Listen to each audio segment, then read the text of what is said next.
السلام علیکم ورحمۃ اللہ وبرکاتہ نحمدہ ونصلی علی رسولہ الکریم اما بعد۔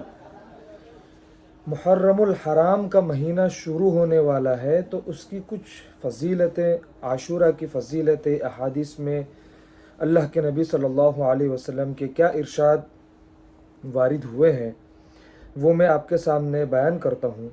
آپ اس کو بہت ہی قیمتی اور پوائنٹ کی باتیں میں اس ویڈیو کے اندر بتاؤں گا، آپ اس کو دھیان سے سننا، انشاءاللہ آپ کی دل و دماغ میں انشاءاللہ بیٹھ جائے گا، شاید کہ اتر جائے تیرے دل میں میری بات، دھیان سے سنو گے تو انشاءاللہ ضرور اترے گا۔ اسلامی سال کا پہلا مہینہ محرم الحرام ہے اور 10 محرم یعنی عاشوراء کے دن بڑے بڑے واقعات رونما ہوئے۔ اسی دن بنی اسرائیل کو ان کے دشمن فرعون سے نجات دلائی گئی، اسی دن فرعون کو غرق کیا گیا، اسی دن حضرت نوح علیہ السلام کی کشتی جودی پہاڑ پر لنگر انداز ہوئی، اسی دن حضرت حسین رضی اللہ تعالی عنہ کی شہادت کا واقعہ بھی پیش آیا۔ حضرت ابو موسیٰ اشعری رضی اللہ تعالی عنہ سے روایت ہے کہ یہودی یوم عاشوراء کی بہت تعظیم کرتے تھے اور اس دن عید مناتے تھے۔ خیبر کی یہودیوں کی عورتیں اس دن عمدہ لباس اور زیور پہنتی تھیں۔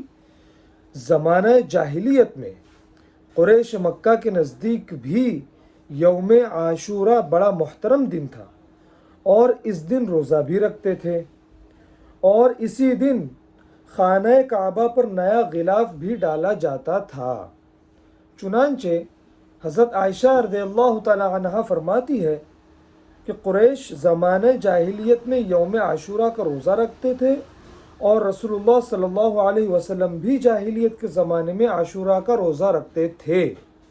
پھر جب آپ صلی اللہ علیہ وسلم مدینہ تشریف لائے اور یہاں کی یہود کو بھی آپ نے عاشوراء کا روزہ رکھتے دیکھا اور ان سے آپ کو معلوم ہوا کہ یہود کے یہاں یہ دن انتہائی مبارک ہے، تو آپ صلی اللہ علیہ وسلم نے اس دن روزہ رکھنے کا اہتمام فرمایا اور مسلمانوں کو عمومی حکم دیا کہ وہ بھی اس دن روزہ رکھے۔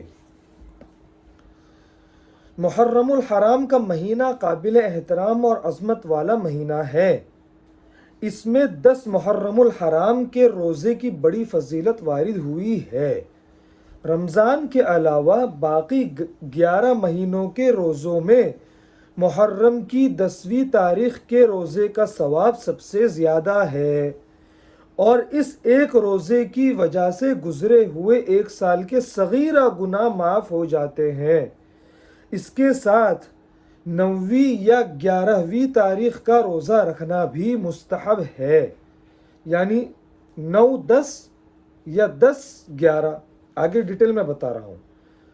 اور یوم عاشوراء کے علاوہ محرم کے پورے مہینے میں بھی روزے رکھنے کی فضیلت وارد ہوئی ہے احادیث میں۔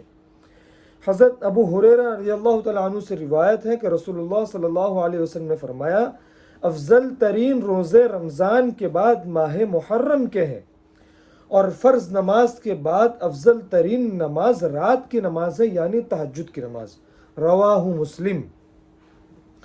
اسی طرح عبداللہ ابن عباس رضی اللہ تعالی عنہما سے روایت ہے کہ آپ صلی اللہ علیہ وسلم نے فرمایا، جو شخص یوم عرفہ کا روزہ رکھے گا تو اس کے 2 سال کے صغیرہ گناہوں کا کفارہ ہو جائے گا، اور جو شخص محرم کے مہینے میں 1 روزہ رکھے گا تو اس کو ہر روزہ کے بدلے میں 30 روزوں کا ثواب ملے گا۔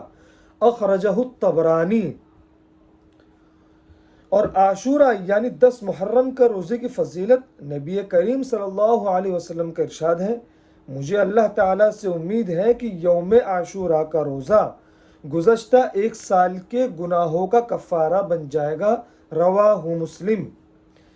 نبی کریم صلی اللہ علیہ وسلم نے ارشاد فرمایا کہ عاشوراء اللہ کے دنوں میں سے ایک معزز دن ہے، لہذا جو اس دن روزہ رکھنا چاہے وہ روزہ رکھے اور جو نہ رکھنا چاہے وہ نہ رکھے۔ رواہ مسلم۔ عاشوراء یعنی 10ویں محرم کا روزہ ابتدائے اسلام میں فرض تھا، لیکن رمضان کے روزوں کے فرض ہونے کے بعد اس کی فرضیت منسوخ ہو گئی۔ البتہ نبی کریم صلی اللہ علیہ وسلم نے رمضان کے روزوں کے فرض ہونے کے بعد نبی کریم صلی اللہ علیہ وسلم نے رمضان کے روزے فرض ہونے کے بعد بھی اس روزے کا اہتمام فرمایا، اس لیے اس کا رکھنا مسنون اور مستحب ہے۔ نبی کریم صلی اللہ علیہ وسلم کی وفات سے پہلے سال جب بتلایا گیا کہ یہود بھی شکرانہ کے طور پر عاشورہ کا روزہ رکھتے ہیں، تو نبی کریم صلی اللہ علیہ وسلم نے یہ ارشاد فرمایا کہ اگر میں آئندہ سال تک زندہ رہا تو 9 محرم کا روزہ بھی رکھوں گا۔ حضرت عبداللہ ابن عباس رضی اللہ عنہما نے فرمایا کہ عاشورہ کے دن روزہ رکھو اور یہود کی مخالفت کرو، اس سے ایک دن پہلے یا ایک دن بعد کا روزہ بھی رکھو، یعنی 9، 10 یا 10، 11۔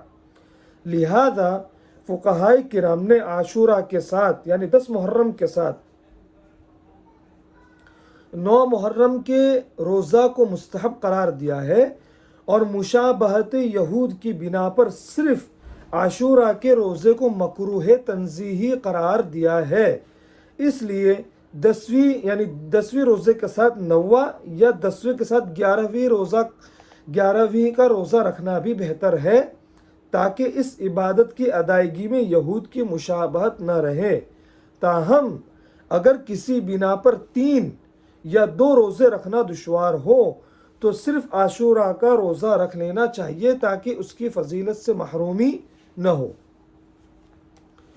اب یہ ہے کہ موجودہ زمانے میں عاشورہ کا روزہ 2 رکھنا چاہیے یا 1 رکھنا چاہیے یا 3 رکھنا چاہیے۔ علامہ انور شاہ کشمیری رحمۃ اللہ علیہ نے فرمایا کہ عاشورہ کے روزے 3 طرح سے رکھ سکتے ہیں آپ۔ پہلی شکل تو یہ ہے کہ تینوں روزے رکھو، دوسری شکل یہ ہے کہ 9، 10 یا 10، 11، اور تیسری شکل یہ ہے کہ صرف 10ویں محرم کا روزہ رکھو۔ لیکن میں نے بتا دیا کہ صرف 10ویں محرم کا روزہ رکھنا مکروہ تنزیہی ہے۔